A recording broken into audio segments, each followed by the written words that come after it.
Hi.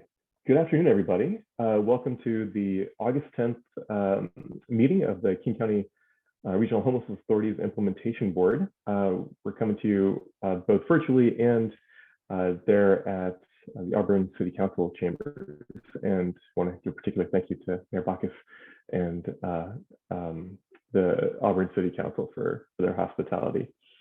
I want to welcome both our Implementation Board members, our KCRHA staff, and the public who are tuning in today.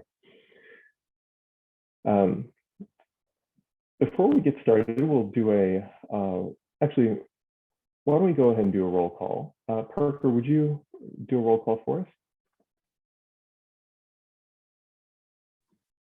Yes, and I know we have some alternates here today, so I just wanted to say, if you're standing in for somebody, when I call their name, please identify yourselves. All right. Carrie Anderson. I'm present. Good to see you. Nate Caminos. Present. Paula Carvalho. Present. John Chelminiak.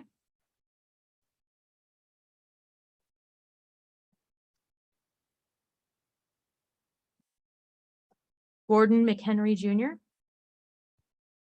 Present. Damian Patno. Here. Michael Ramos.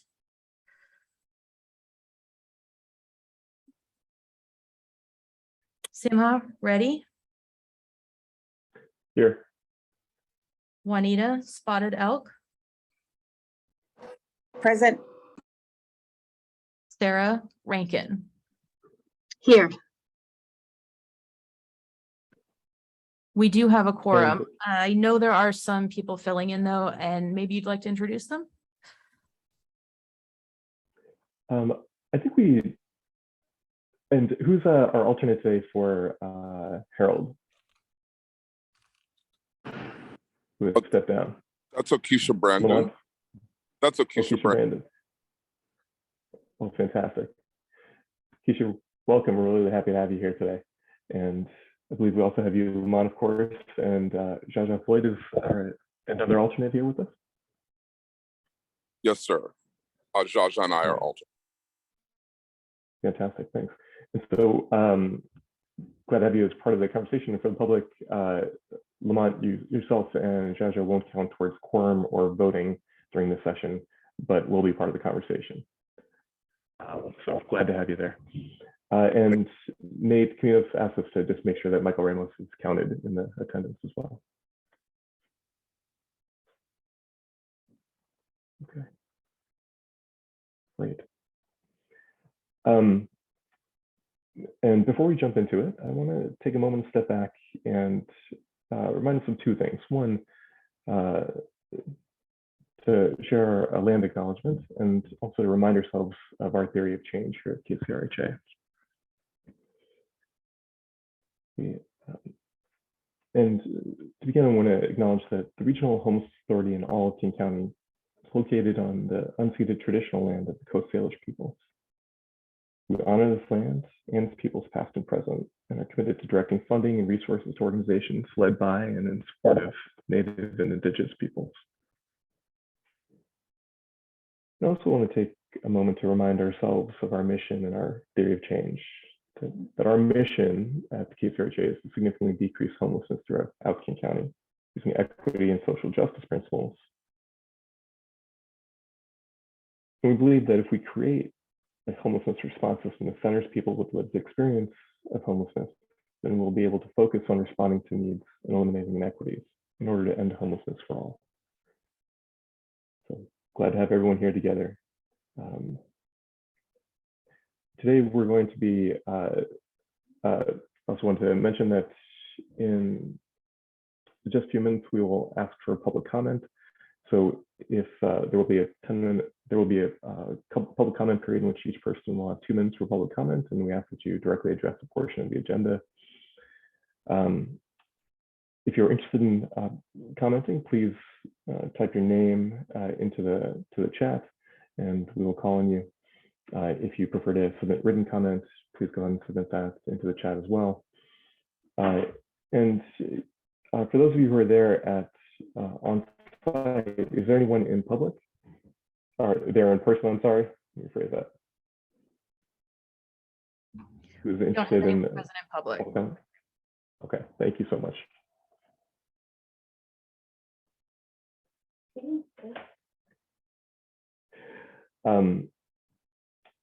First item on our agenda is just a consent agenda. In July, we had a board retreat. There are minutes that I was going to ask for approval on from the board, but I do want to make a correction to the minutes with regards to attendance. Yes, we will. Yeah. Okay. To correct it, the board members who were present were myself, already, John Chelmack, Winnie the Spotted Elk, Michael Ramos, Paula Carvalho, and Henry. Nate Caminos was not present, so we'll make that correction on the board minutes.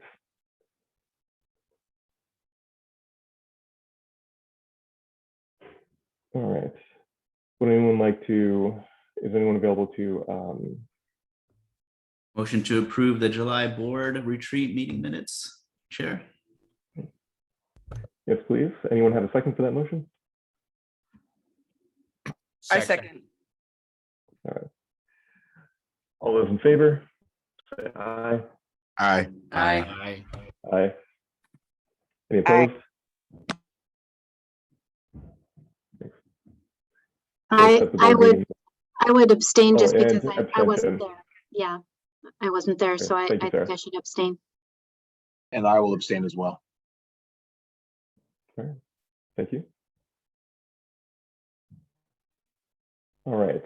Cool. The motion passes by a voice vote, approving the July retreat board meeting minutes.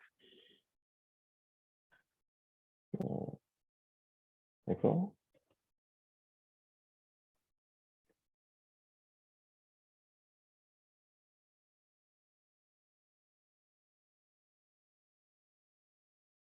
All right. Now, do we have anybody who is interested in making public comments? I'd like to open up public comment period.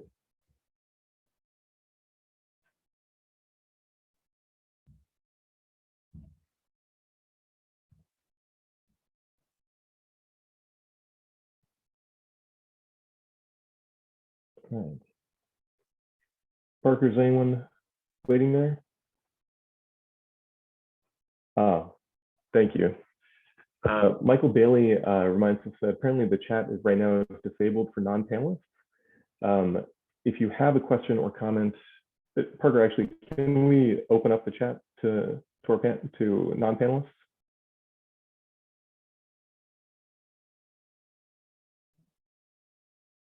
In the interim, if you have a question or comment, please go ahead and type it into the question answer, the Q&A feature. And I'll try and monitor both of those. Thank you, Michael. And we'll give an extra minute or two here, given that we have to make that correction.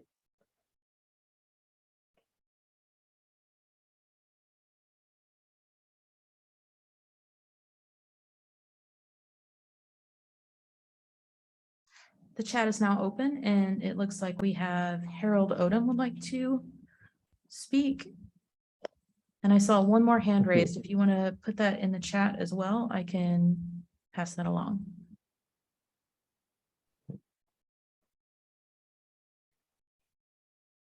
Well, why don't we begin with Harold?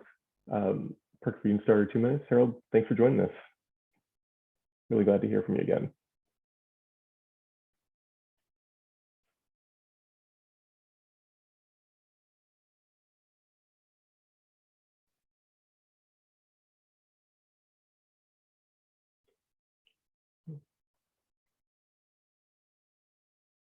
Parker, when you have a moment, would you mind bringing Harold into the panelist group so he can speak with us?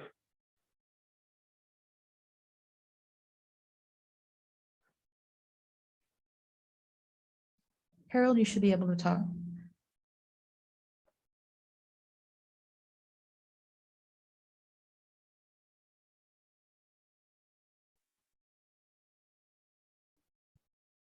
Harold, you're still on mute. I don't know if you're trying to talk, but you're showing as muted. Oh, okay. I'm sorry. That mute button, it still eludes me, I tell you.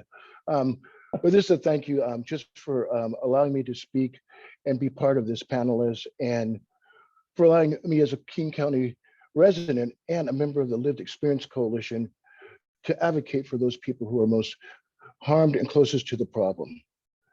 And I say to my fellow board members, or past fellow board members, that I hope you keep up the pressure on the King County Regional Homeless Authority, which I'm now part of, to make sure that the theory of change and our mission statement is adhered to. We're starting off with great work, and what if we all get hit by a bus and something happens, we have to repopulate? I hope that you take the charge of making sure that the King County Regional Homeless Authority is always there for community, those people most impacted, and theory of change. And when I say theory of change, that we have someone at the table. When you bring people who are formerly homeless, are still having homelessness in their past, or food insecurity, housing insecurity, whatnot, how you treat them when they're at the table is imperative to the growth and how they'll be able to speak. And I just thank you for allowing me and treating me very well. We've had some incidences, some clashes, but we've always come together and formed a good consensus of everybody's voice. And I remember Mr. Chamanak said he demanded that everybody's voice be heard. And that was good demand, because I demand the same for those people who are coming onto the board as well. I don't know who's in Auburn City Hall, but let me just say this: in Auburn, we criminalize homelessness. Homelessness is tough enough that we don't need to be criminalized. It's a full-time job and a daunting escapade of human life. And if any of you had a daunting experience in your past, you know it's hard to get over. And it might stay with you for all your life. And I put that charge on you again. And I see Damien, Simha, Sarah, Michael, and my colleagues at Lived Experience Coalition, along with Nate. We've worked well together, and I hope that work continues. And I thank you for your help when I had COVID to lift me back up and give me such substance that I wanted to stay on this board. And I just thank you very much again. And Mark, I see you there. Mark's now my person in charge. So I wish to say to him, as a former board member, that at the National Alliance in Homelessness, you made a very good statement. You said, go home and give that gauntlet to someone else to lead. I want you to take it further, and you say, for those people who are in charge, go home and by next year, you be out of a job and give that gauntlet to someone of color, woman, or someone who deserves it and who's working hard to have it. You might deserve it now, but you haven't deserved it in the future, because we need people who are closest to the problem to solve this solution. And I thank you very much. Have a good day.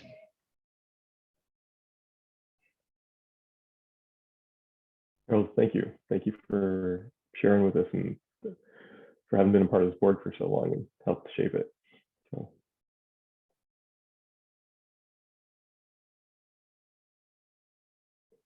All right. Do we have anyone else who wishes to comment?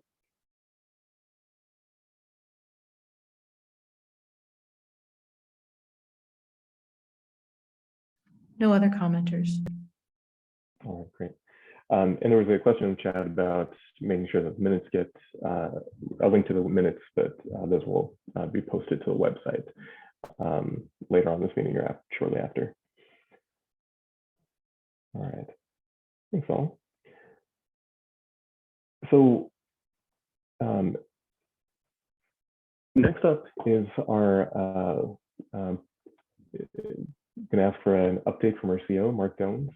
if you can share with us a bit about what's been going on at TFRHA and how we've been approaching the issues of homelessness here. Hi, everyone.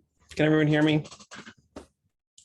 Awesome. I am not in my office. I'm actually, I was in a meeting and the Urban League of King County was gracious enough to offer me office space. I feel like I'm consistently actually popping into these from something that I'm doing out in the community, which I feel pretty good about, to be honest. All right, let me pull up my slides.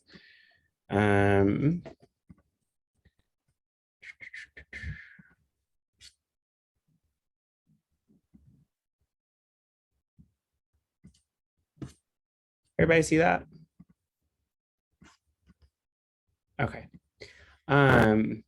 So I'm just going to talk a little bit about some cool stuff that has happened at the authority in the last several months. The first thing I want to lift up is our emergency housing voucher implementation, which is the best in the country. So we have issued over 75% and over 60% are leased up, which is the best in the country for a large community, or what's called an S1 COC. In comparison, LA's lease up rate, when I last checked, was 5%. I think San Francisco's was 16%. So we really have the best. I think that there are two distinguishing factors about our program that have allowed it to function so successfully. One is the way we designed the program in partnership with the Lived Experience Coalition last year, really working collaboratively to develop the structure and the policy and the nature of the program, prioritizing folks who are unsheltered, et cetera. And then really working with our provider community. The authority executed over 80 MOUs in order for program to be deployed. Many folks had not actually previously had a contract with either City of Seattle or King County. And then the other thing that I think has really shaped our ability is our partnerships with the housing authorities, who have been really great partners in making this work go. It's fine. I'm good. Okay. I'm being relocated. Hang on. So the other thing that I will note is just that we have housed over 1,200 households since October. That is when we formally took control of the system in January, but brought the capacity to track the metrics of the system in-house in October with our staffing. So we continue to monitor that. I expect us to be on track to do above what the system usually performs at annually, around 6,000 households housed, and we'll report back on that regularly. Next up, so some other cool things in the policy world. Sema? Yeah, sorry, Mark, I just wanted to, at the retreat, when you're talking about the emergency housing vouchers, one of the things I appreciated was the part of the way that you got this implemented wasn't by sending it to just like one or two big organizations that had a lot of infrastructure already. I wonder if you just share just a bit about that, how you spread this. So when we talked about the 80 organizations that we executed MOUs with in order for the voucher program to function, in many instances, those were small, almost mutual aid organizations, right, who were doing work in community and just had relationships with people, right? And what we really leaned into with our LAC partners is designing the entire program around the idea of relationship. And that really is why it functions so well, is that we didn't do, I think, frankly, a classic government thing and say, we're going to stand up a new centralized distribution hub of these vouchers and everyone's got to come to us and, speak our language to do the thing. What we did is we said, hey, small organizations serving folks who are living in vehicles, you have relationships with people. We're going to send you 5 vouchers, and you let us know if you need more, right? And what we found is that, because the relationship was already in place, people were able to work with folks to activate these vouchers in a really different way than if we had gone the, I think, more traditional route and said, everyone come to us.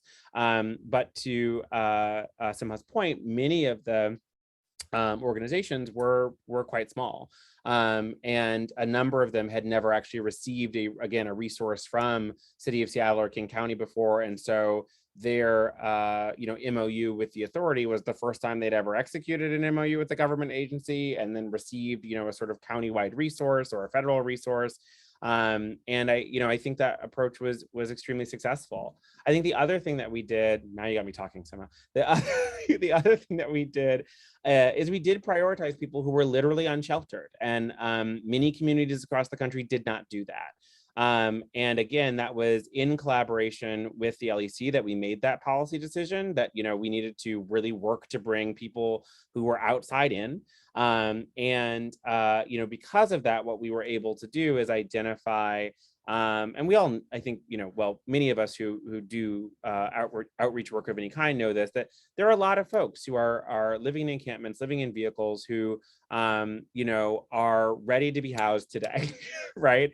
And it isn't the sort of the narrative around like, oh, well, people need to go through shelter, or housing readiness is a thing, right? Like those are fundamental misconceptions. And when we took a house, put it out the door to folks who were unsheltered, the activation really speaks for itself. And so, from my perspective, I think this is a validation of the fact that like housing first is a good model, and we can just house people, right? Like we don't need all of these interim steps. We can just house people. And, the continued focus of the authority through a lot of our work is going to be on just that. How do we make the time from, unsheltered homelessness to a front door that's yours as short as possible without having to go through interim steps? Thanks, Mark. Really appreciate it. No problem.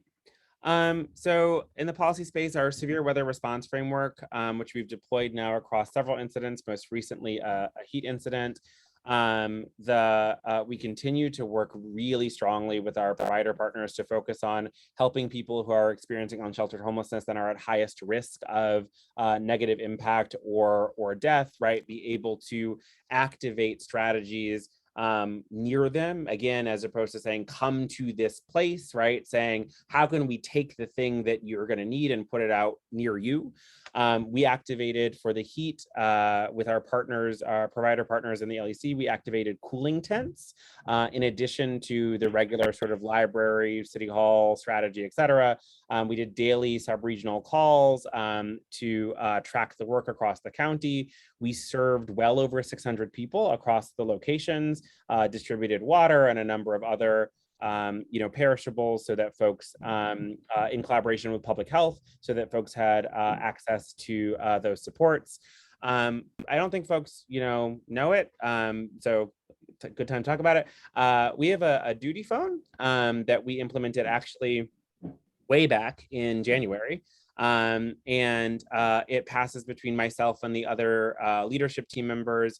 When you are, like, you can think of it like being an RA, you're on duty for a week. And when things happen in the off hours that, the authority has a responsibility to know or respond to, that is the phone number that providers call. By way of example, myself and another team member helped manage a shelter fire that I don't think anyone heard about because we were available, right? It happened on a Saturday morning. We had everyone into a new bed by that afternoon because we were available. We deployed, we got folks to, we assessed the situation, we got transit in place, and then got folks to where they needed to be. So it's just, it continues to be our way of stepping towards emergency management, right? Like when you have the duty phone, you are the duty officer, et cetera. My last duty rotation was a week ago, and it didn't ring at all, and I was really happy about that. We have rolled out internally organizational strategic pillars. You can think about these as our organizational values, basically. We have 5 of them. This isn't the time to go in depth, but I'm happy to share these out with really anyone who asks, including members of the public. But it's a commitment to being anti-racist, a commitment to centering, the voices of lived expertise and experience, right? Things that I don't think the community would be surprised by. We are continuing our 5-year planning work. We have shifted, and I think most folks have had an opportunity to hear this information. We've talked with the governing committee about it, et cetera, but we've shifted the final rollout of that plan to December in order to make sure that some of our community engagement can be as robust as we'd like it to be. That isn't going to involve any changes in meeting structure. Both the implementation board and the governing committee are scheduled to meet then. But we wanted to make sure that what was baked was truly accurate. In that space, though, we have a very robust community engagement apparatus underway. In the last month, we've done over 40 public engagement, sort of workshops, et cetera, with folks all across the county. There have also been a number of specific engagements, for example, with the Lived Experience Coalition around taking the oral histories that we've got and refining our understanding of, what that data says. A team of folks and so really just continuing to build out the body of work that's going to inform the 5-year planning and really make sure that, when we roll it out, it is rock solid and it is what is true for our community. We have made progress in terms of our sub-regional ILAs. We are in, the process of drafting exhibits, actually, for the framework is done. Now the exhibits are being drafted with our colleagues in North King County. We are also doing some negotiating work around framework with our East King County colleagues and anticipate both of those moving along smoothly.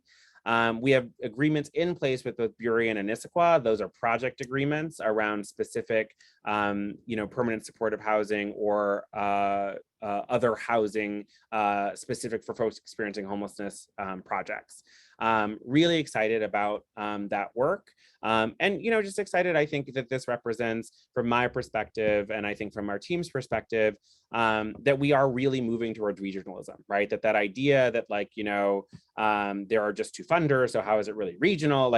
That's not how this is going to stay for long. And I really, want to give a shout out to the team, and in particular, Alexis, who's the director of the sub-regional planning work, for really leading with authenticity and humility and showing up in community to hear from people what their needs were, what their concerns were, and really work to address them, not in a performative way, so that we could really move folks forward.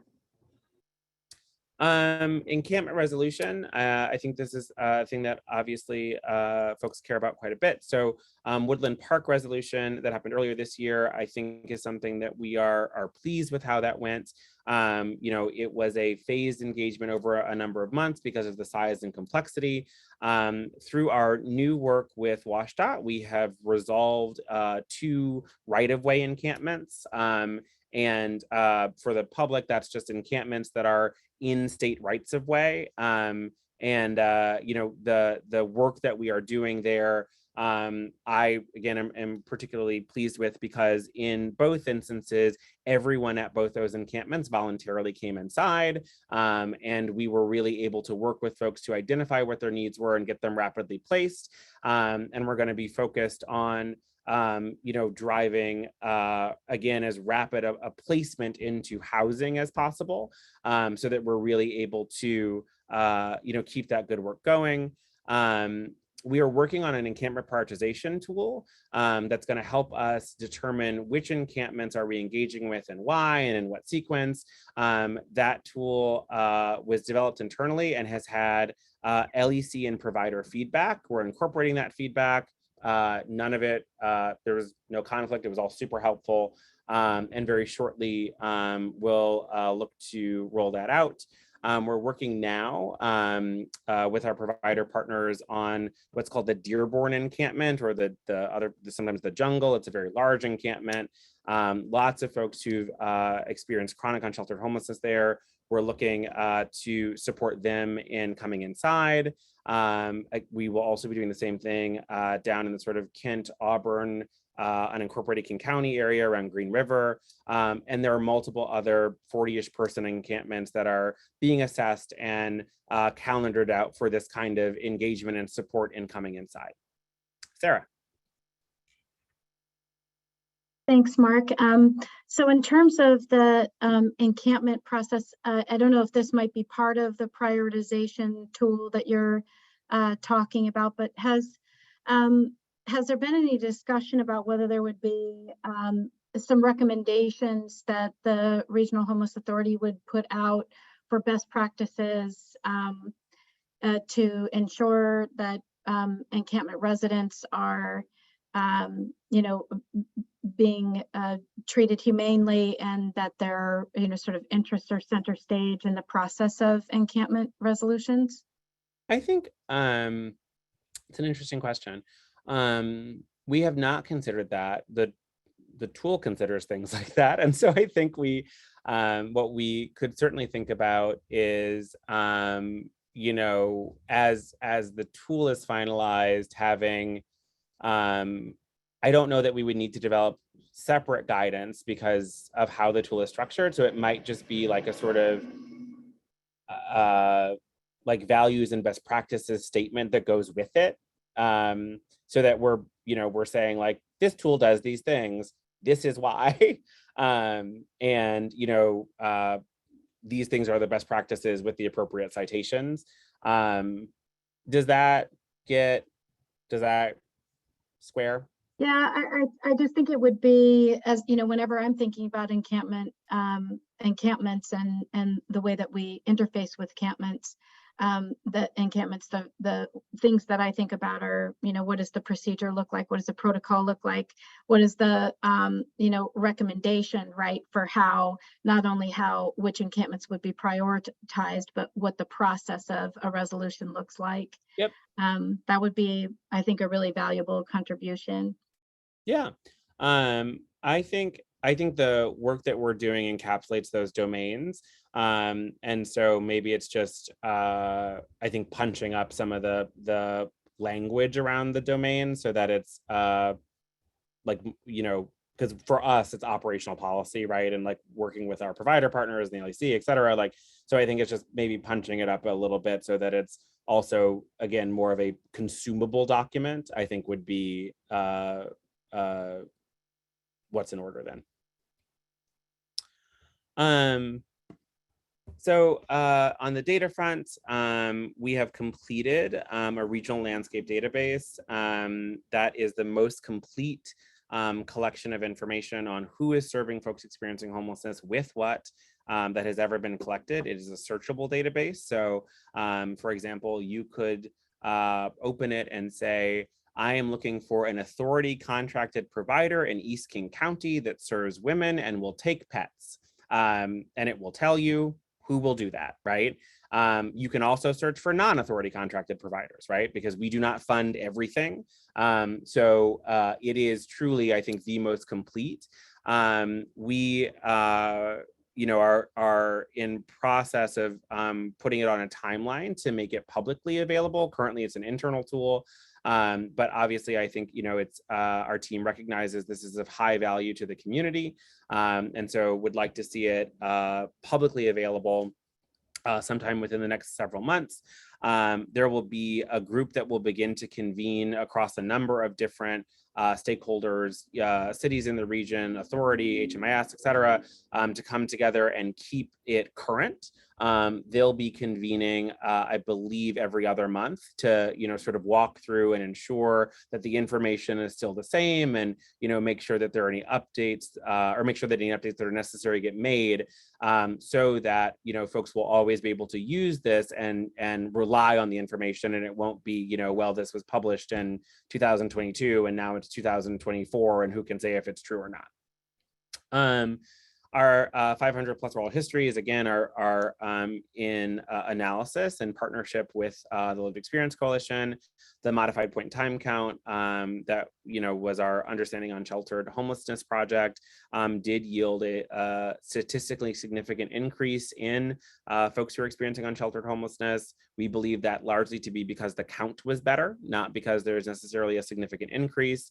The by name list that will really be at the core of our Partnership for Zero work for downtown. The preliminary is expected at the end of August, first week of September. And we're also doing gaps analysis modeling to inform the 5-year plan to tell us how much the region is missing of what support for folks experiencing homelessness, so that as we really detail out what the 5-year plan is and the associated costs, right, that we're again just being very clear, not just when we say, oh, we need X number of this is roughly the cost for that, but that we're also saying, the OMS, or sorry, the operating maintenance and services dollars, that are need to be attached to each of those units is calibrated appropriately and in line with, the percentage of the population that we expect to need X kind of support or Y kind of support. The other thing, so I'm gonna actually save the last bullet, or sorry, the first bullet for last, and I'm gonna pivot my screen when I do so that you can meet someone who's in this office with me. But so we've had multiple RFPs released and awarded. We had requests for information released across over the course of the summer to pull in additional input on what the future state system should look like. We have hired a little over 70 employees now. We've had contract consolidation for operating efficiency. So we took in over 300 contracts and consolidated them down to under 220. We had a successful first COC convening, and the system advocate team, that's our peer navigation workforce, is launched and on the ground. We also, this is something I'm weirdly proud of. We were approved for HUD disaster TA. So typically HUD disaster TA is reserved for when there is a disaster. So a hurricane, a flood, an earthquake.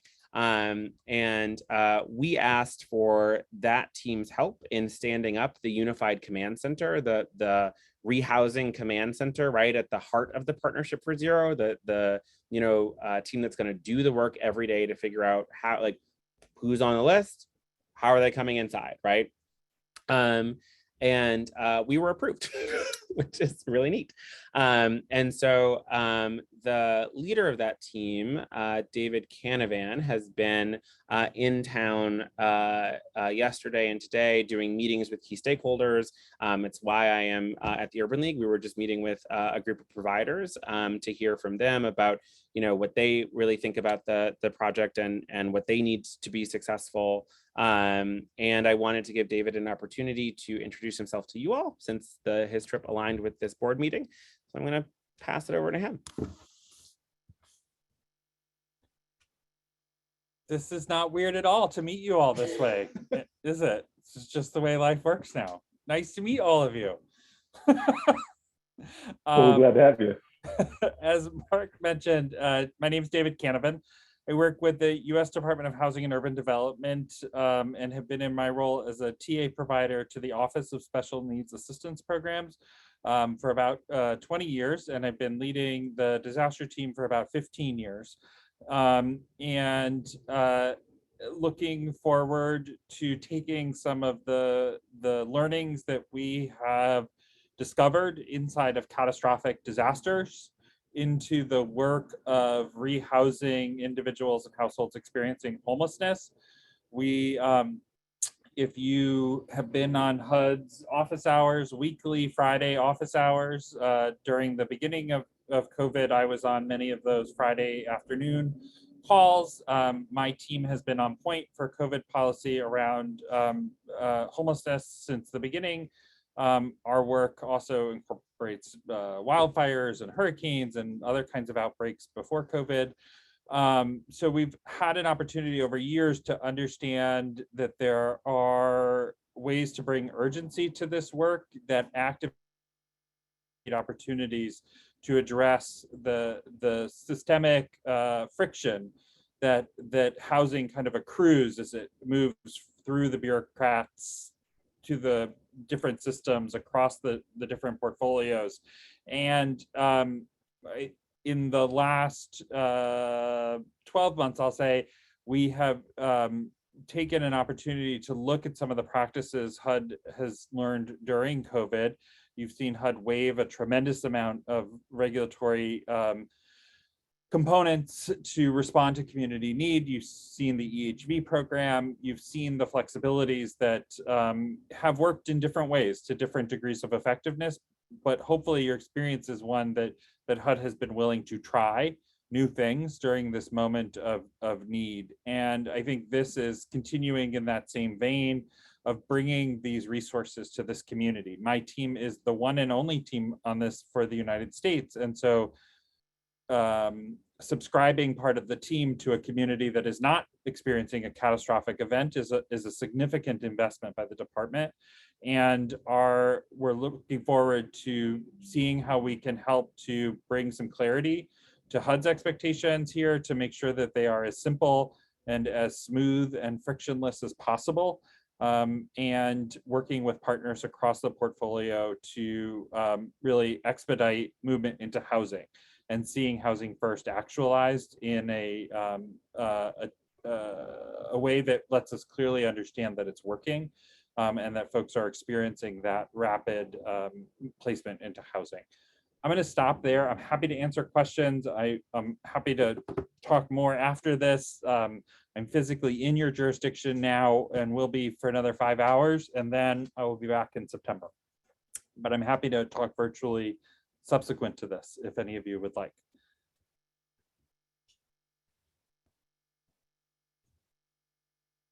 Do we have questions from our board?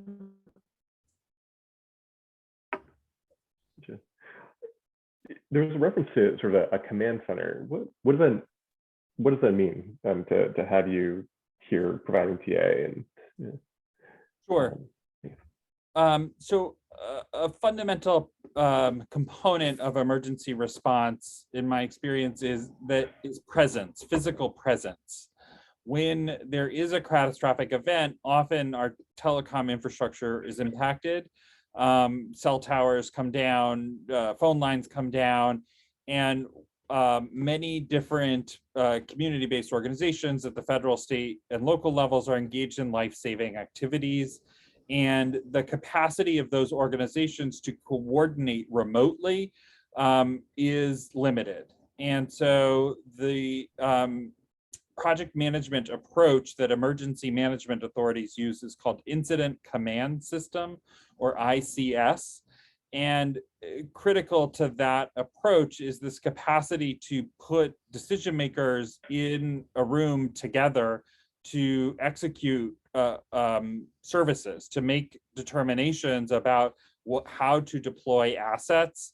And so I think conceptually, the idea of a command center is to create that central hub where key assets, in this case, service providers, government entities, other key stakeholders in the community, convene on a regular basis, and my standard operating interval is every 24 hours, to discuss what yesterday's priorities were, the progress made towards accomplishing those priorities, the specific barriers that inhibited you from achieving those priorities, and then breaking to go execute the next 24 hours worth of tasks and coming back together.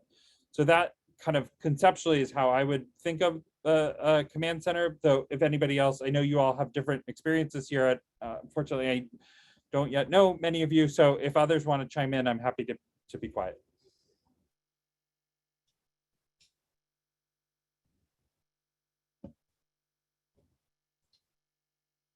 Thank you, David. Other questions or comments from the board?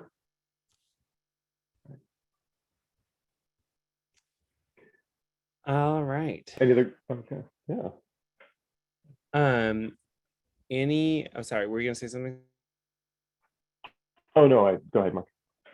I was just gonna say, any other questions, or I will give my last update.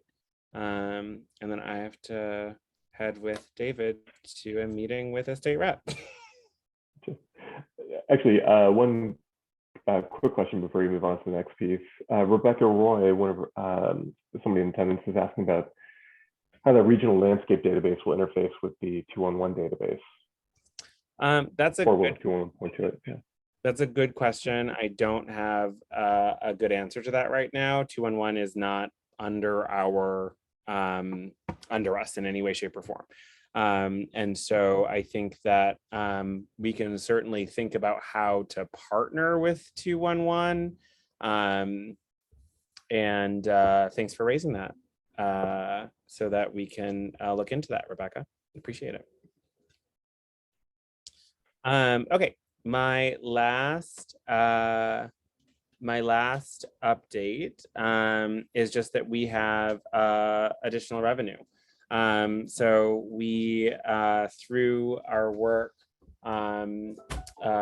with the state, with HUD, expect to have about $50 million above what we had initially anticipated for the year, and expect likely another 10 million in or around January as a result of some other competitive applications. So just want you all and the public to be aware, of course, that we, or certainly I feel like I came in with a mandate to make sure that we continue to grow the resources. And that is a significant part of the work that we do here. And we are seeing some success.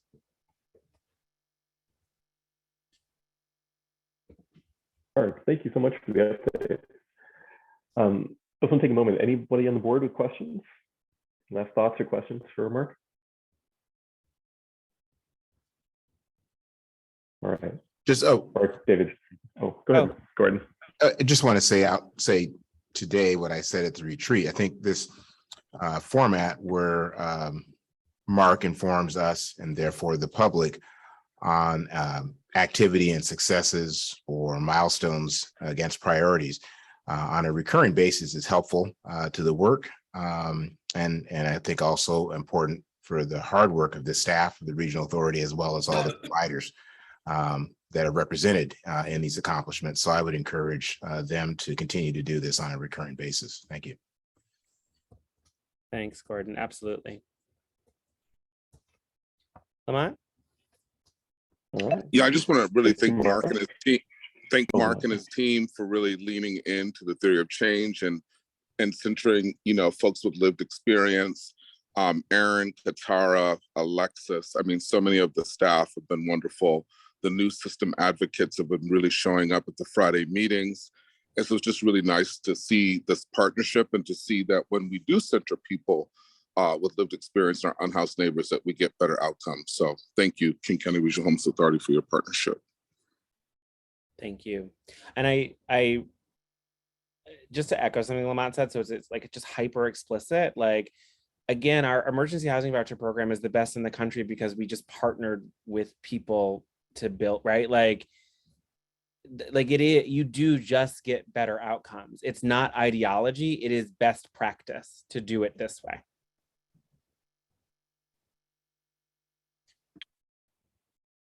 I just want to add my congratulations on the garnering of additional resources for the work, which is absolutely critical to be able to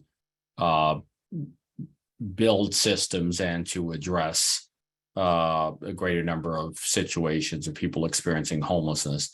Also want to give thanks for the communication outward of the accomplishments that have taken place so far. I'm seeing those being communicated regularly out into the public and with great appreciation, because it helps build the public will and the political will to end homelessness. So thank you. Thank you.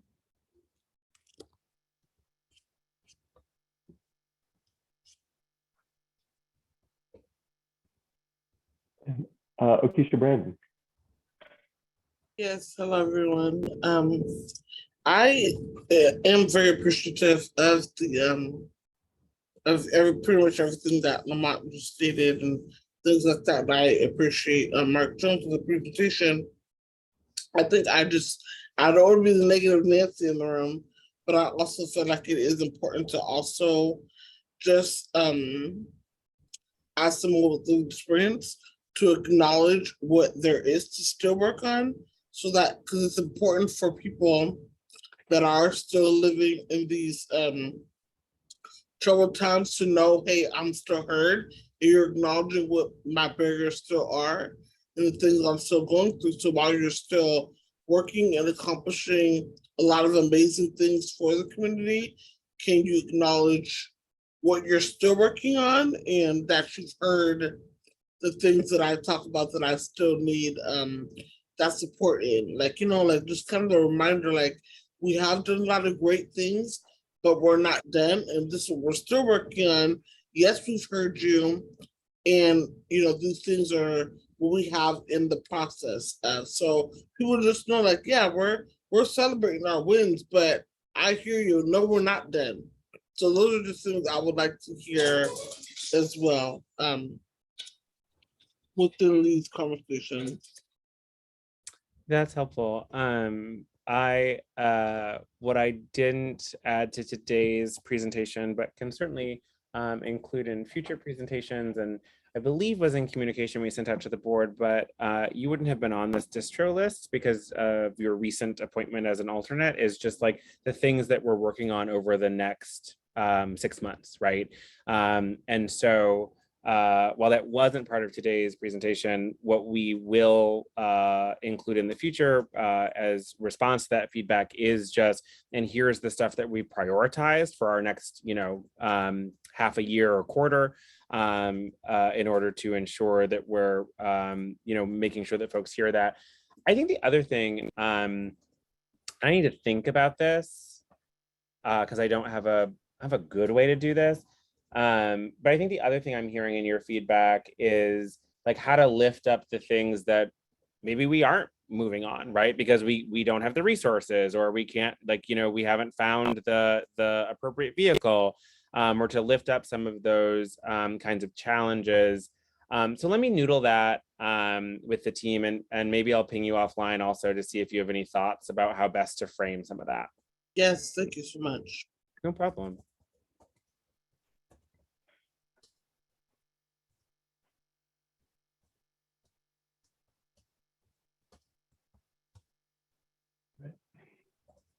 Other thoughts or questions? Okay.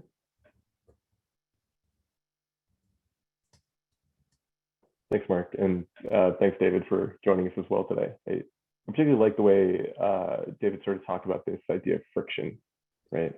Like part of our job is to identify the friction, all the areas of friction, and smooth them out for folks. Yes. Thanks, everyone. Good to see you all. Bye. All right, my friends. Let's move on to the next item on the agenda, which is to talk about implementation board bylaws. Not necessarily the most exciting thing, but I think it's incredibly important.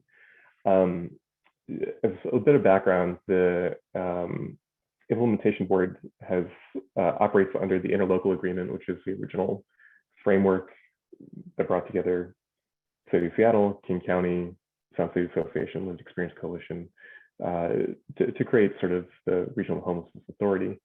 And so we operate by those laws, but there's a lot of sort of more finer details that we need our own bylaws for as an IB to ensure that we're not just winging it. Some of the bylaws draft bylaws should have gone out to this panel in the last week or so for review. But I'd like to bring it up on the screen so that we can go through it together. And Park, if you don't mind, I may just share my screen here. And our goal today is not to vote on these bylaws necessarily. I think there's several questions that we need to address to discuss and then have redrafted for ourselves, potentially by the next meeting. Let me see if I can figure out how to share my screen.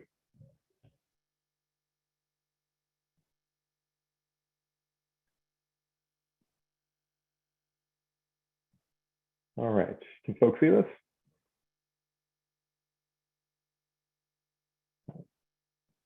Yes. All right, great, thanks. Appreciate it, Nate.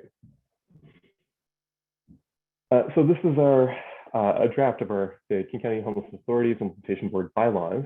You know, won't read through the entire thing. Hopefully we've had a chance to kind of look through it. But the top sections really talk about sort of where the authority for these bylaws come from, that initial interlocal agreement, some definitions. There's you know, a brief section on what are the guiding principles, which basically sort of refer to the interlocal agreement, and I think it's reasonable to keep those there. And it emphasizes that, re-emphasizes the same thing that's in the ILA, which is that equity-based decision-making framework is important, as well as, and in particular, theory of change and using evidence. As I go along here, if you wouldn't mind just speaking up if you have a question. It's a little difficult for me to see raised hands, or Parker, if you can keep an eye out for raised hands, that'd be appreciated. So again, membership is, our board is comprised of 13 members. This is no change from currently. And it does remind us that the goal of this board is to represent a broad swath of experience and expertise.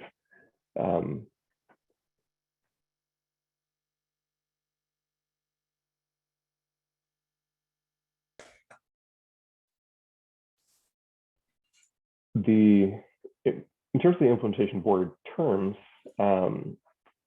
these are intended to be 4-year terms. Now, with our initial appointments, each of our terms ranged between 3 and 5 years. This was to ensure that people would stagger on and off and not be replaced all at once. And none of us have reached that time as of yet.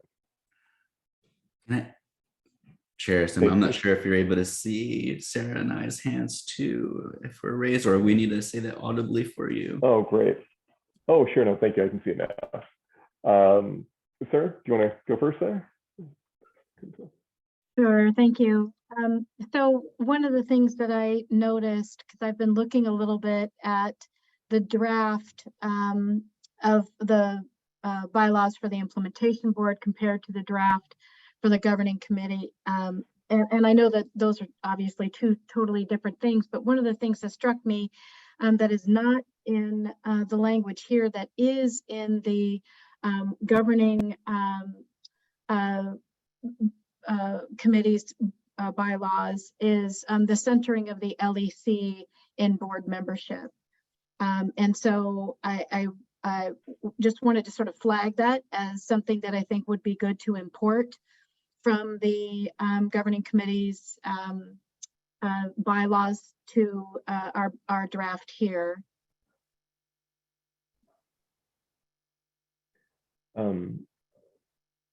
One more question. So with regards to that, much of that language, I think, still remains within the ILA. Are you asking that we put that again into the bylaws here? Yeah, I think it's important to be explicit in terms of what the vision is for the implementation board's membership. For example, if you look at the draft of the, yeah, exactly, thank you. So this is a draft of the, no, not a draft, these are the bylaws for the governing. Exactly. And yeah, okay. So there's just some language, some more explicit language in both of these sections, both in terms of membership generally and in terms of the discussion of terms that reflects the centering of individuals with lived experience in the governance of the governing committee itself. And so I'm sort of flagging that because I don't see a carryover of similar language into the draft implementation board bylaws, but I think it should be there. Okay, thank you, Sarah. Appreciate that feedback. Other thoughts on that point? Seems very reasonable to me to include a line similar to that, representing elected officials and individuals representing those with lived experience. Nate, I'm sorry, you had a question as well, or a thought? Yeah, no, well, first off, thanks for taking this on, Chair Reddy. First, we've been operating for over 2 years now without bylaws. And I think when we brought on Mark Jones as CEO a year ago, there's a lot that we were endeavored to work on, and they reminded us governing committee has been operating on some since August 2020 that Sarah's referencing, key language that we're hoping to implement for ourselves as an implementation board. And I know Deanna Legal has had a lot of hands on this. And so thank you for your leadership in bringing this to us today, and for I know it takes a lot of work to get to this point. And I mean, I'm not sure how much what KCRHA staff might be amenable to also take some of these questions. You're taking a lot on your own here and walking us through a fairly lengthy document. And we might have more, even just in the 15 minutes allotted in this agenda, to go through it today. So I definitely see a future meeting, if not next month's meeting, to go through this more thoroughly. Even seeing that we're missing a couple members not here today. But I also had recognized Sarah's note too, so I'm glad she raised it. But secondly, on this specific section, I just wanted to do a clarification question, because I had found and saw that our governing committee, when they appointed us as implementation board members in the July and August 2020 governing committee meetings, you were referencing the 5-year terms. We had previously Helen Howe as one of those 5 years, currently 2 others who are still members of this board, still in those 5-year terms. So am I right that if we do move forward in this bylaws in terms of saying 4 years or less, we're not, how is the implementation board's action of our own bylaws conflicting or rubbing with the governing committee's action for themselves in August and July 2020 for those 5-year appointments? Is this just if there happens to be a second term, it can only be up to 4 years, or our current board members who have 5-year appointments still able to continue on with their 5-year appointments as is? And you may know or may not know the answer, but I just raised this for a takeaway. So it's a great question. As I read the language, at least in the draft, the line that may sort of point towards that is that except, in the second line here, except as otherwise provided in the interlocal agreement with respect to initial appointments, will serve those 4-year terms. But you're right, I think it may not necessarily, if there's somebody who serves a 5-year term, can they serve another 4-year term beyond that? I'm not sure on that question. So we can take that back to Deanna and RHA staff and make sure that that's really clear. Yeah, I'd be curious what outside legal counsel's guidance is there, just to make sure that we're right on whatever action we choose to take here. I raised my hand just for a follow-up question that's sort of related to that. Something that I think could be helpful for us as we sort of figure out what the language is in the draft bylaws and what that means in terms of current vacancies that we have and any people who are currently on the board. If we had some sort of matrix, and I want to say I saw one years ago when this whole implementation board was first being discussed, that said who the individuals were and what their terms were. I think if we had something like that, if it was possible, maybe for the KCHRA staff to prepare for us so that we would understand, sort of what those terms look like based on our current board members, and then what that means for upcoming appointments, and what that means in terms of the language that we're trying to adopt into the bylaws now. I think that could really help to clarify a lot of things in my mind, because it's difficult to keep track of. Thanks, Sarah.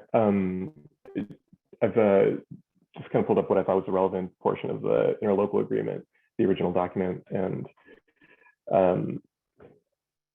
I think there wasn't necessarily, when we were appointed, some appointing NDs may have been more specific, saying like, you're going to do the 3-year term, you're going to do the 4-year term.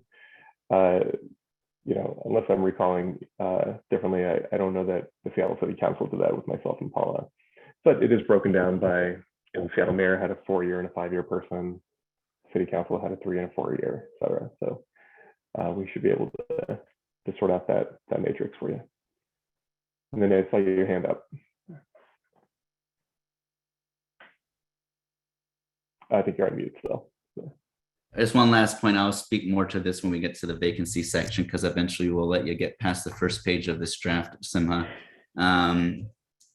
To Sarah's point and what you just spoke to, it's not just the terms in terms of how many years and which entity and that is representing the authority, whether it's Sound Cities, City of Seattle, and the Mayor's Office Council, King County Executive Council, Lived Experience Coalition, etc. It's also the characteristics and the diversity of expertise that I think is important for the current vacancies that we have on our current board. In addition to I have a nexus or conversation piece that I'd like our board to consider when we're considering the alternate piece of this proposal as well. I know that there's an Excel sheet somewhere that says like what our experiences are and who appointed us. Maybe we can have someone from the authority resend that out. Well, I think board member, I would just note it's for our colleagues on the board, staff, and the viewing public. You can look at the it's called the KCRHA Implementation Board Appointment Excel document in the July and August 2020 Governing Committee meeting materials. It's literally just titled that. So the first one in July is an Excel sheet, color-coded breakdown of the characteristics and expertise. And then the one in August goes a little deeper too. So there's 2 different Excel documents, Paula.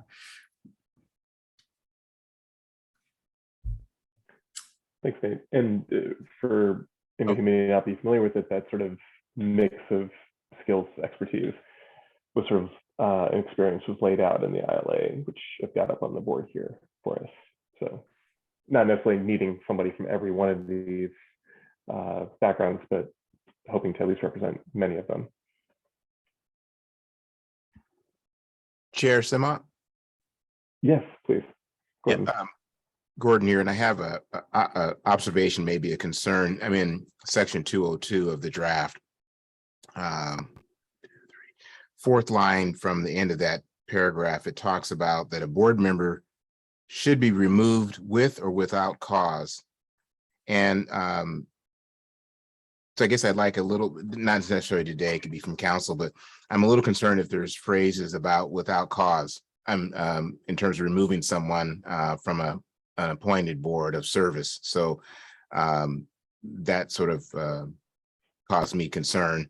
Would ask us to take a look at that and make sure that we understand the intent. And I would need some understanding to support the idea of removing somebody without cause as opposed to with cause. And then just moving to Nate's point, moving us into 203, section 203. Section 202 talks about a combined approach for vacancies, removing somebody, implementation board, resolution, governing board, concurrence. But in section 203, it talks about implementation board is the body, rather, that is responsible for filling the vacancy.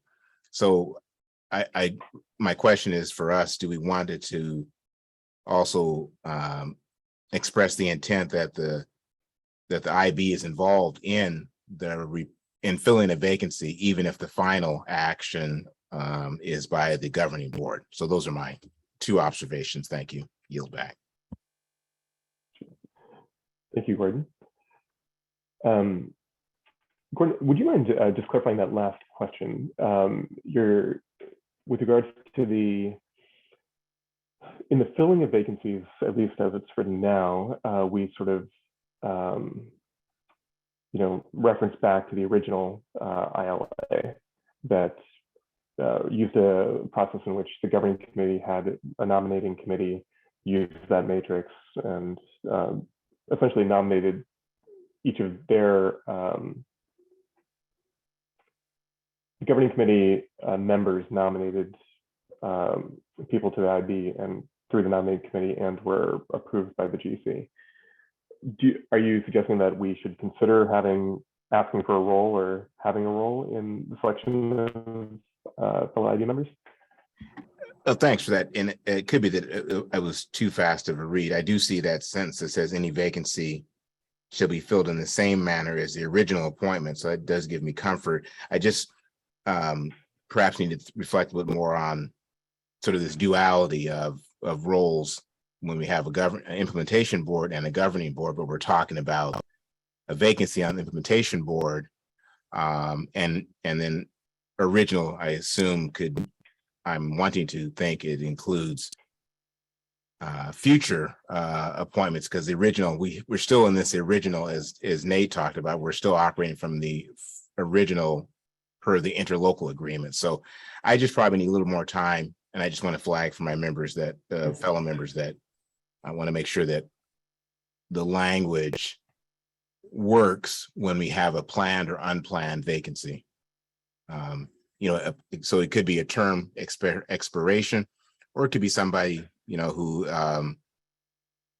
doesn't show up and is removed, or it could be that somebody, leaves the community and is unable to fulfill, even though they want to, or unable to fulfill their terms. So I just need to think through that. Makes sense. Thank you, Gordon. Thanks. That actually brings me to, I think that's a really important question. It's one that was on my mind as well, specifically around the question of alternates, right? The governing committee had, so this draft of bylaws includes having implementation board members each, notifying the implementation board of their alternate or the name of their alternate, but doesn't specifically describe how the alternate is chosen or approved. Whereas so that I think needs to be done.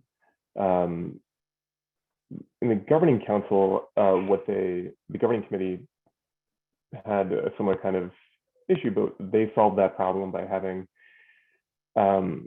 it really focused on just those with lived experience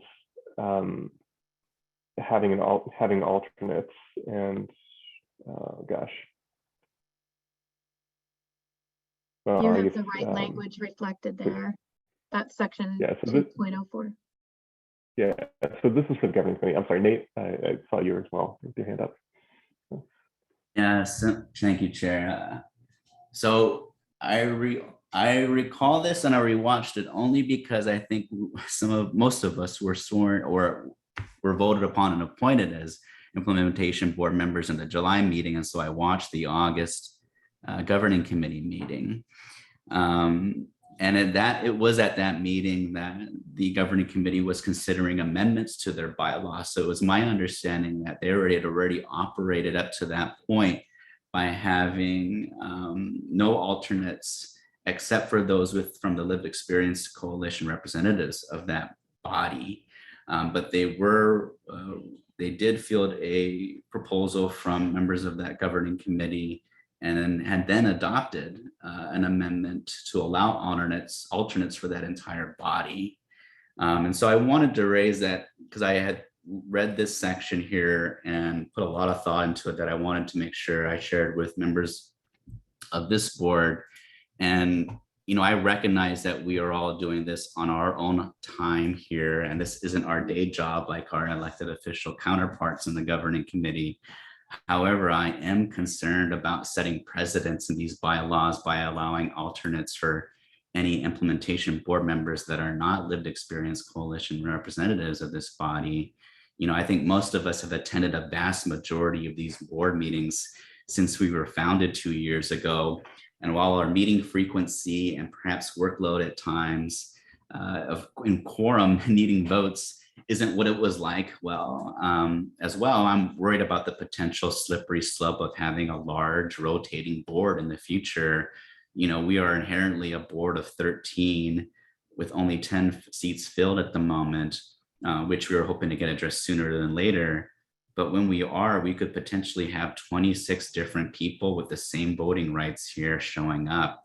And being 2 years into an establishment of this authority and only a little over a year of only even having staff run it, I think it's too soon for us to have inconsistencies in representation of this governing body, and in turn, the efficacy and integrity of the work that we are appointed to do, and on the terms that we inherently agreed to 2 years ago. So when I remember right, the ILA was crafted to ensure the makeup of this specific board was reflected a wide array of IB members that represented certain characteristics and expertise of, as we talked about earlier, like local business communities, faith and religious groups, geographic diversity, labor workforce, youth services, among many others. And for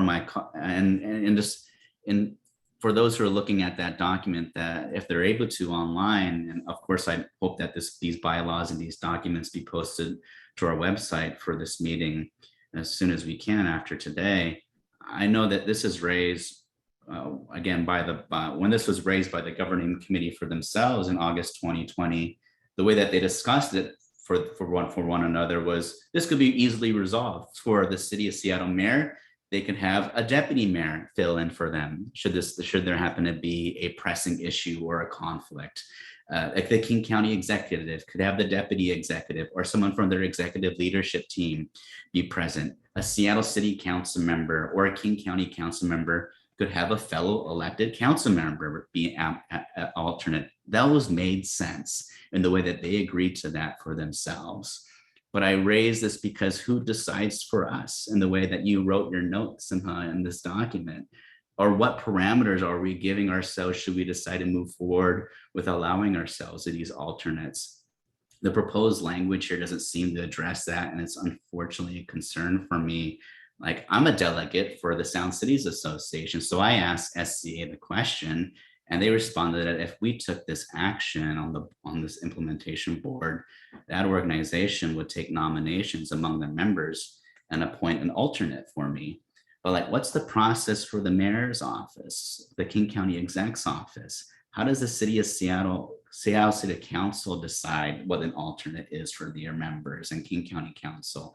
And how do we still be comprehensive about checking the appropriate boxes to ensure there's adequate representation and diversity of those characteristics and areas of expertise, so that when we are having these discussions and when we're taking votes on key matters that are truly comprehensive of this county and this region, that we're doing so thoughtfully in that way. And so I want to make sure that we're thoughtful about this. I don't want to feel like I'm being paranoid or overreacting here, but I don't want this issue to be potentially abused. And I just want to make sure that our governance structure of this board is intact, and whatever mechanism or process there is in identifying these alternates, should we really decide to pursue this further. Thank you, Nate. Damien, I see your hand.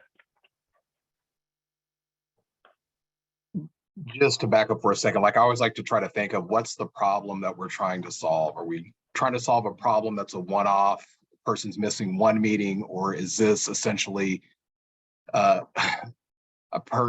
two people to fill the role as one? And holding aside this particular board, I think any type of governing board or policy board, the culture of the board is critical, and the ability of that board, especially if they hire a CEO or whatnot, their ability to work with that individual to have a consistent group is critical.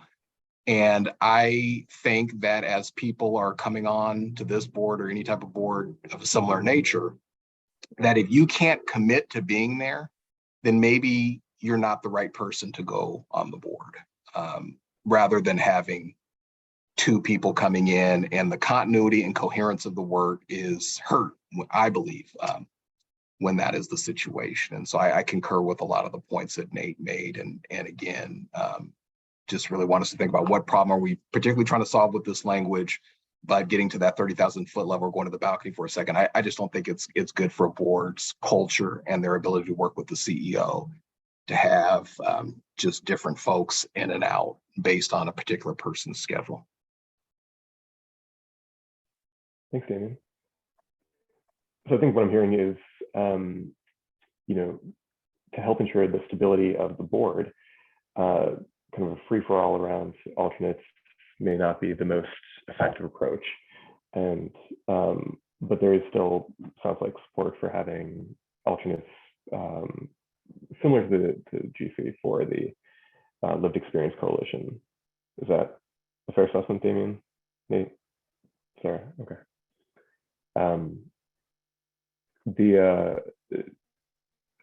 Michael Aramis also made an excellent point, which I think is like part of the crux of this, which is how much of this is actually within our power to do anyway. You know, it's not clear to me that I think I still need clarity from maybe our outside legal counsel on whether we can have, whether our implementation board, who is the right person to choose the alternate, even if we do, even if we limit it to just the LEC.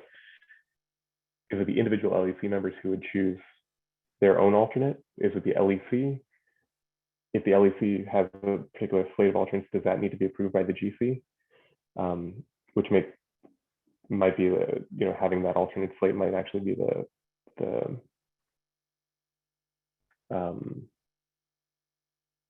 takes a little bit more process, but might be the most straightforward approach. Yeah. But I think those are still open questions, so I think we need some help with that. Sarah? Yeah, I think I think everything you've said in terms of summarizing the discussion sounds right to me. I do want to emphasize that I think with respect to making sure that the engagement is accessible to people with lived experience, and the importance of accessibility. I think that I would hope that we will go in a direction on that front that will allow the LEC greater flexibility because of the need to make this accessible. So, and when I think about things like, would we ask the governing committee to approve a slate of LEC alternates? That sounds to me like too high of a barrier, given the nature and the challenges of appropriately engaging and inviting and welcoming our members, who many of whom are currently experiencing homelessness or struggling with housing instability.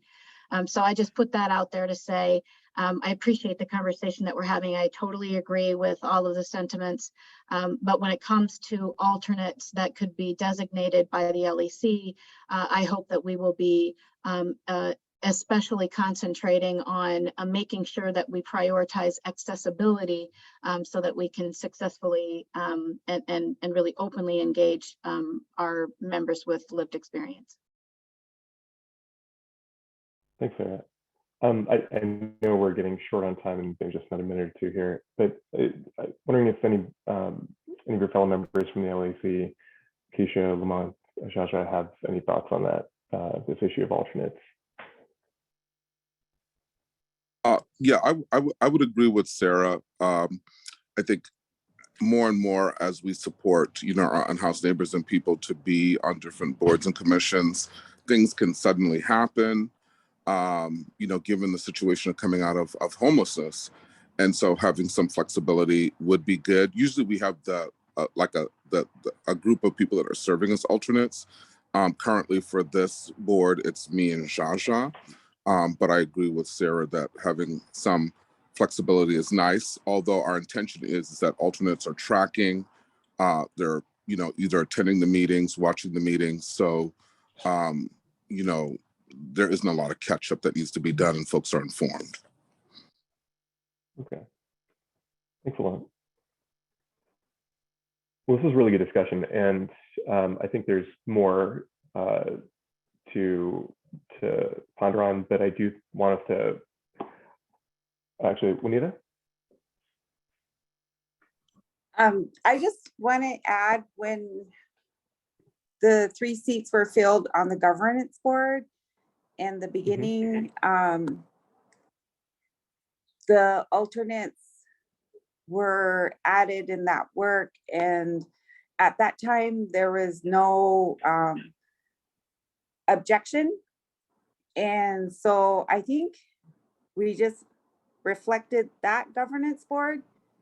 And so with me dealing with my court issues out of state, and the trauma around systemic racism can be very devastating. If you have gone through that yourself, you can understand and empathize. And with the homelessness that Lamont raises, and Sarah, with the flexibility, you know, because we faced eviction too as well. We're I'm not stably housed with my household. So with the LEC, I'm grateful that we have alternates, and Lamont stepped in to help me and support me, and both engaging in the work. I wasn't sure what my future was gonna look like.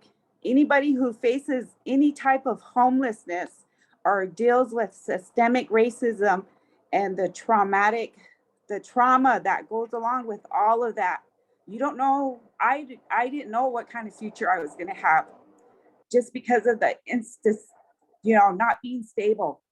You don't know if you're gonna be in-housed or not.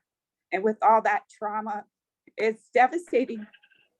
So just to answer your questions, Lamont stepped in for me, and I'm grateful because, you know, I didn't know what was going to happen. Where was I going to be, if I was going to be in another state because of my issues? So right now, with Jaja being my alternate, and they already know my, you know, my input and my heart for what's better for the LEC and the voices that we represent, and the heart of that work, the heart of justice, the heart of love. So, and the heart for community and being able to best represent. So, yeah, I just want to answer that. I hope that brings some kind of clarification. And if there wasn't going to be no alternates at the governance board, there would have been an objection, but there was no objection to that. Oh, Winnie, thank you so much for sharing that. I think it does provide clarity. And I think Nate put something in the chat, which I agree with. Is I think having that flexibility of having alternates makes sense. Like, we should have that.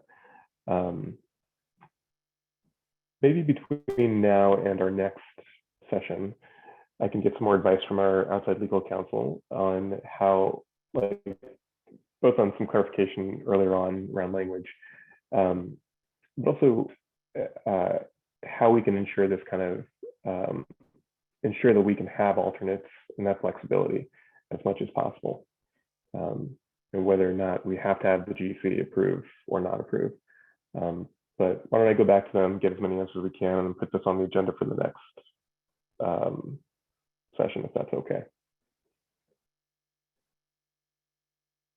Do I hear are there other questions or comments about this topic, or do I hear any objections to moving on?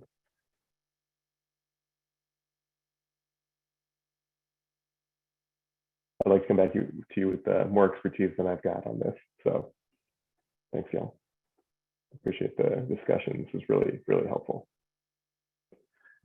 All right, I'm going to quit sharing now, and we are going to move on to the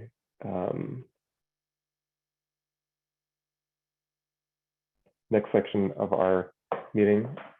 We're going to have Aaron Brian Thomas share with us on, I believe it was not actually the equity-based decision-making framework, it was rather a related topic, anti-racist strategy. So Aaron, if you are still here, would love to have you join us, and I apologize for cutting into your time. Oh, it's all good. It's a pleasure to be here. Thank you so much, Simha, and thank you to the Implementation Board for inviting me to come and be before you yet again. The last time I was here, I did do a brief presentation on the equity-based decision-making framework, and today I am going to be sharing just a little bit of insight on a tool that we use at KCRHA and in the community called the Anti-Racist Strategy Chart process. I just want to share, my name is Erin Bryant Thomas. My pronouns are she and her, and I serve as the Director of Equity and Justice at King County Regional Homelessness Authority. And just, the conversation that you all, just finished having is very timely. And I think that the process that I'm going to be sharing with you all, I think may assist you all in a decision, a very important decision that you need to make to continue to develop your bylaws. So let me share my screen really quickly. All righty. Just want to confirm that everybody can hear me okay, yeah? Okay, yes. good. All right, good deal, good deal. So I always want to start out with sharing and reminding us of our theory of change. And it states that if we create a homeless response system that centers the voices of people with lived experience, then we will be able to meet needs and eliminate inequities in order to end homelessness for all. I also like to provide history as much as possible. And so a little bit of history of the anti-racist strategy chart process. It was inspired by centuries of resistance to oppression and the movements in the 1960s. Dr. Jim Dunn and Ronald Chisholm organized their communities with an approach grounded in culture and focused on racism. Anti-racist principles from the People's Institute for Survival and Beyond built on that work. And the anti-racist strategy chart was adapted from the Midwest Academy, designed to foster anti-racist leadership.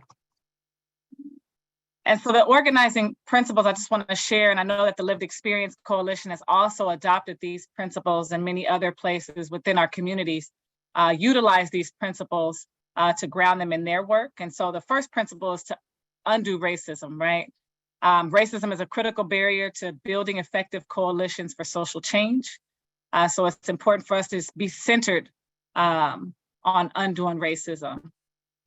It's important for us to share culture. When communities' culture is respected, the community's power grows. And so find ways to bring in, different culture into the space and into the conversations. Maintain accountability. Organizing with integrity means being accountable to the community struggling with oppression. Talk about the work that you're doing, be accountable and answer to why you didn't do something, right? Networking, build on principled relationships and humane values. And ultimately with networking, we are striving to build a net that works so that people don't fall through. And so that means we have to be in tight partnership with each other. We want to make sure that we are developing leadership, that we are not creating a dependency model in anything that we're doing. And so anti-racist leadership must be developed intentionally and systematically within local communities and organizations. And learn from history. History is a tool for effective organizing. We must value it, we must respect it, we must honor history, and we must learn from history. Gatekeeping, transforming gatekeeping. Organizational gatekeepers can become agents of transformation by operating with anti-racist principles. And we try to, always say that we strive to be liberated gatekeepers in the work that we do. And analyze power, recognize that individuals and communities are not solely responsible for the conditions that they're in, and identify and unpack systems externally to community that create the realities that people experience. So what is the strategy chart? It's a process and it's not a deliverable. It's not a checkbox. It is a process. It's a tool that maintains collective focus on anti-racist goals. It's an accountability mechanism to implement our theory of change. That is how we are trying to use it internally. And it's a decision-making process designed to deconstruct bias and behaviors in order to share power with the people we serve. This strategy, this process, this is a process that fosters a humanistic approach to strategy and planning. The process encourages collective participation, clarity, creativity, and decision-making. This tool is versatile and is intended to engage everyone.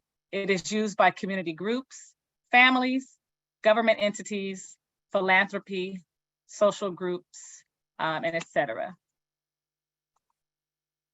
And so I just wanted to share a quick image of how it looks, and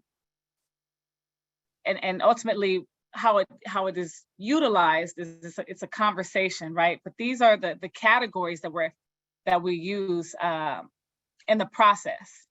And the first category that you see on the far left is the goal, right? So take time to get clear on what it is that you're striving to do. So what is the long-term goal or vision, right?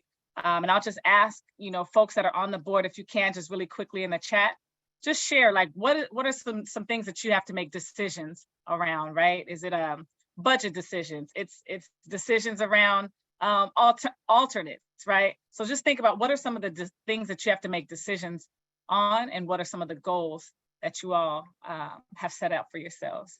And then you want to also narrow it down and identify your short-term goals, right? And let me just say that this is something that you are not doing as an individual. You are doing this process as a collective. And so one of the things I wanted to make sure we lifted up last time I was before you, when I talked about the equity-based decision-making framework, I talked about the importance of leading with those most impacted. And I'm gonna be really explicit and just share this. We try to keep this really at the forefront so that we're clear when we say leading with those most impacted. We're talking about Black and African-American folks. We are talking about people who identify as Latinx. We're talking about Indigenous, Native American, Alaska Native, First Nations people. We are talking about Native Hawaiians and Pacific Islanders. We are talking about people living with disabilities. We are talking about people who are part of the LGBTQ+ community. We are talking about people who are formerly incarcerated. We are talking about folks who are undocumented, and so many more, right? There are so many other folks that we need to make sure that we center in our decision-making and really find ways to disrupt white dominant ways of being, particularly around urgency, that cause us to really misstep and really miss the people whom we're trying to reach. The next category that we try to make sure that we have conversation around are our organizational considerations. And so very simply and plainly, how does it make us stronger? And so the decision that you all have to make around alternates, right? How does achieving that goal make the board stronger? How does it make the work that we are striving to do at KCRHA stronger, right? And then we also want to think about how could it potentially hurt us, right? Next, we want to talk about our constituents. Who is it that we are attempting to reach? To whom are we accountable to? And simply, who is affected? So ultimately, how do we build into our way of being? Always thinking about the helps and the harms. Now, with anything that we do, we want to identify our allies, like who's with us in this work? Who is it that we can call on to support us in achieving our goals? And so we want to, list out our allies, right? We want to talk about, the Lived Experience Coalition has been an ally when it comes to achieving many of the goals that we have set out. And so take time to talk about who our allies are. Next, we want to, have conversation around our obstacles. And obstacles can be people, obstacles can be time, it can be money, it can be so many different things. But what we want to do is make sure that we get ahead of and find ways to mitigate, harm or anything that may get in the way of us achieving our goals.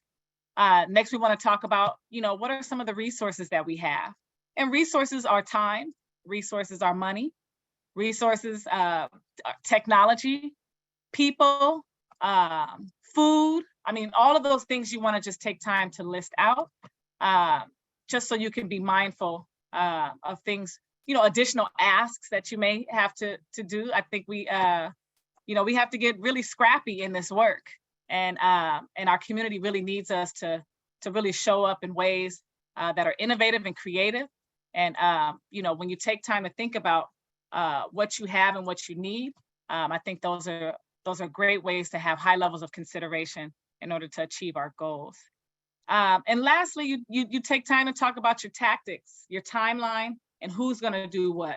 And a lot of times when we have a directive or an ask, we go straight to timelines, we go straight to tactics, and we don't take time to be critical thinkers and have high levels of consideration for those whom it's going to impact. And so that's why we put tactics and timelines at the end, so that we could take time to flush out all the things that we need to have high levels of consideration and do the critical thinking to make sound decisions. So that's pretty much it in a nutshell. But how to do it, I would say, we've had to kind of morph a bit because, we are still in the midst of a pandemic. But how I was oriented to this process is we would, find a big room, a conference room, right? We would call people and say, hey, can you be a part of this process? We would use flip chart. We would have flip chart papers all around the conference room. We'd have those different considerations on the wall, and we would take time to hear from every person in the room. We would always bring food. Again, we want to humanize the space. You cannot ask people to bring their full selves and their best selves on empty stomachs. And so whether you're bringing your own food or providing food, we just think that food is a good component to being a critical thinker, to helping and assisting, being a good thought partner. I love light music. Jazz is always a good thing to bring into the space. And then culture. And so what we mean by culture, again, music and food, but also we bring in sometimes plants, pictures, whatever you can do to humanize the space. We ask that you do that in this process. And again, being in virtual space, we've used things like a mural board, jam boards, or slide presentations. And again, just having high levels of consideration for people and their access needs. And so closed captioning, large print, audio, all of those different things. We want to make sure that folks can be fully present and engage. And so I want to share some of the benefits of utilizing the anti-racist strategy chart process. The first benefit I want to highlight is it honors our theory of change. It helps us identify organizational considerations. It helps to identify and prepare for pitfalls. It increases participation and understanding of different perspectives. Decisions are better informed, and demonstrates the commitment to anti-racism. So that's it. I know I went super fast. I wanted us to be able to get through.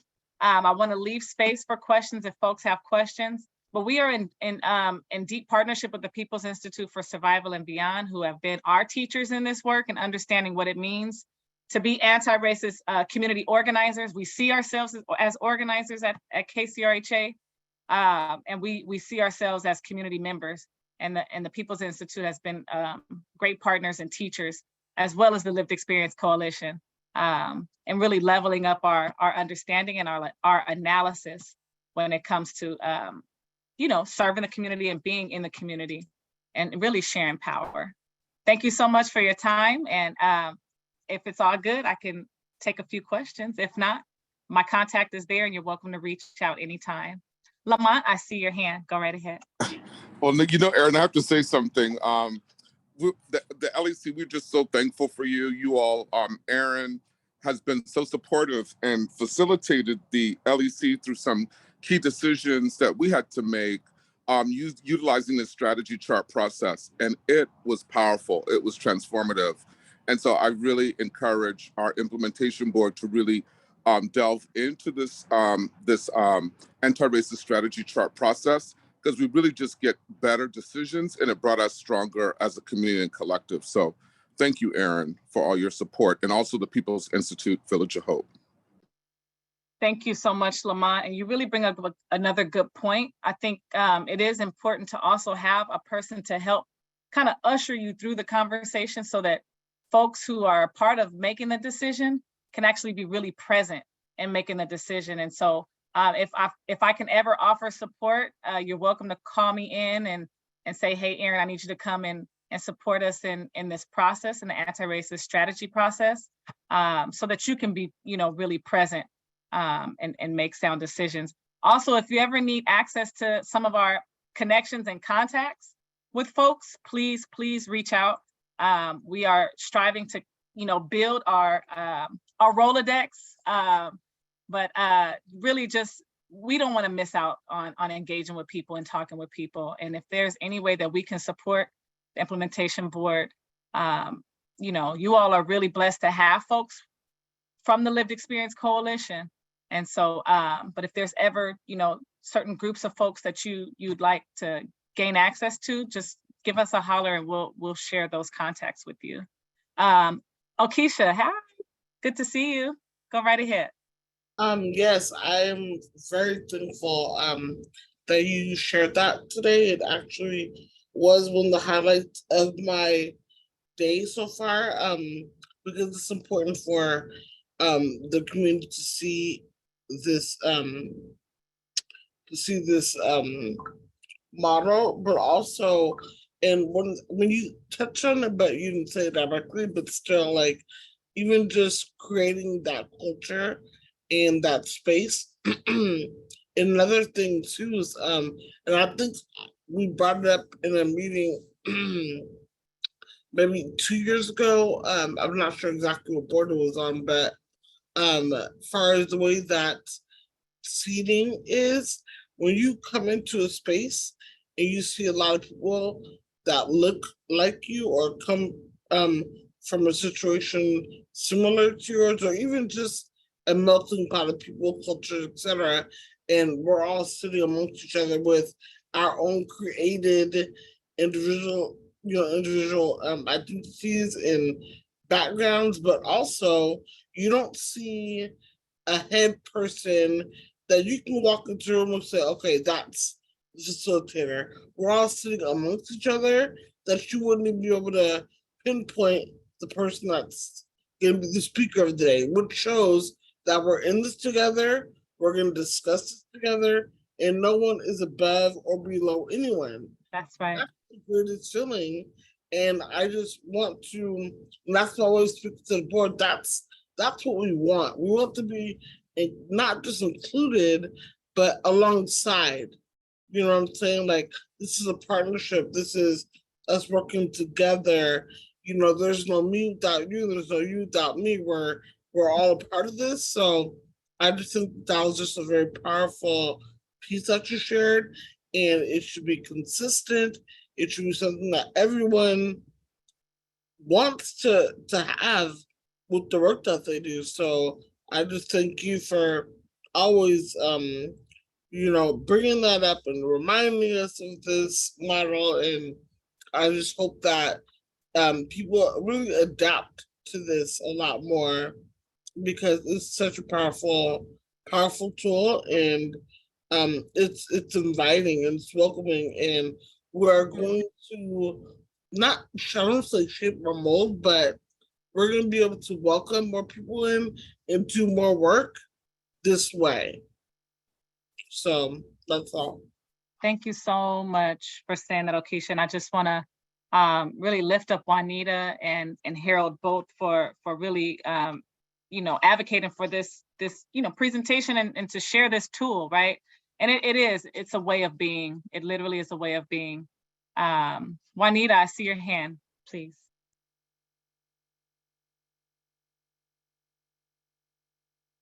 Aaron, I'm just so grateful for this work. And when I first came into the work that they were doing way in the beginning, before they even got approved to have the new RHA, it was Mary Flowers and her training and her team. And it was such a beautiful, liberating space that acknowledge something that has been the most harmful in my life and on my children. And some people are aware of this, but it's a big part of my story. And so, and this knowledge is just very powerful. I don't know if you can hear me or not, I hope. But I just want to encourage others, because when we first started the governance board and the implementation board, we had the opportunity to engage in this work. And there was a presentation that that the People's Institute did, and Glenn Pinkham, an elder from Yakima Nation, was a part of that work and did a song for us and from his people, from his ancestors. And so since there's a new mayor, new people, I hope that we can really make space for more of this teaching, to dismantle and to understand and be more aware what it looks like, sounds like. You know, white supremacy ideology is very real. The state where I'm from originally, from Montana, there's no anti-racist work. So just to be here and listen is music to my ears. So I just want to say thank you. Part of the trauma, you know, there's a lot of pain still and a lot of healing that I need to do to take care of myself. But that's the voice where I come from, the pain that I share and the realities of that and how real it is. And when we talk about these things and engage it, we are better advocates and we're better able to work together, building relationship and building community and raising others up out of those oppressive structures and dismantling it. So with that comes freedom, and we'll be able to access resources equitably, you know, and remove the disparities, you know, those that are marginalized, even with disabilities, you know, that's they're included in that too, not just Black and brown people, but there's just a lot of big category there. So anyway, I just want to thank you, Aaron. I really, really appreciate the People's Institute, Mary, and the Village of Hope, and then Lamont, who does a great job in making sure that we implement that framework. So thank you. Thank you. And thank you to the implementation board. I really appreciate you all. Have a great day.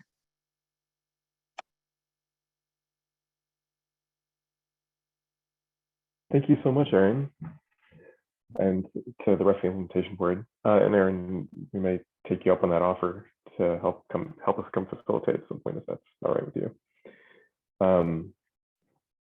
We're coming up to the top of the hour. We have no further agenda items today. Thank you, everybody, for a really great set of discussions and presentations. Do we have a motion to adjourn today? I move. Chair, point of clarification. We covered some really important work today, and you stepped into leadership as chairing the implementation board. So I'm curious, is there work that you see or want us to do between now and the next meeting so that we can continue some momentum that is needed? Absolutely. Gordon, thank you so much for that. I do think there will be some more work, especially around these bylaws and clarification, both from our outside legal counsel, but actually I would greatly appreciate if there's anyone on the IB who would like to volunteer to help go through them or to join in those conversations, especially someone with a legal background potentially. That'd be, I see Sarah's hand up. Thank you. I lost Sarah's video for a moment, so I was hoping that she wasn't stepping away from that invitation. Well, if anyone is interested in joining further discussions on the bylaws between now and the next meeting, that'd be greatly appreciated. Just feel free to reach out to me directly. For everyone, though, I think it would be really helpful to have a chance to go through, you know, that initial draft, and if additional questions come up, please, you know, let me know. And to maybe take a moment to also read through the original ILA that original framework might be helpful too, as we sort of choose our own bylaws. That is sort of our where we start from. Thank you. Anything else that was on your mind, Gordon, we should make sure to try and address between now and next session? All good for me. Thank you. All right. I also do want to point out that after Harold stepped down from the board, that also left a co-chair position vacant. And so I just want to put that into folks' minds that we should fill that role in the next meeting or two. It'd be appreciated to get some help there. All right. Any other questions, comments? And for those who can't see the chat, it's filled with praise for Aaron's great work on the KCRHA. All right. Do we have a motion to adjourn from anyone? So move. Carrie Anderson. Thank you, Pastor Anderson. And do we have a second? All those in favor? Aye. Aye. Aye. Anyone opposed? All right. We will see everyone in September. And thank you again to the Auburn City Council and Mayor Bacchus for letting us use their space. Take care all.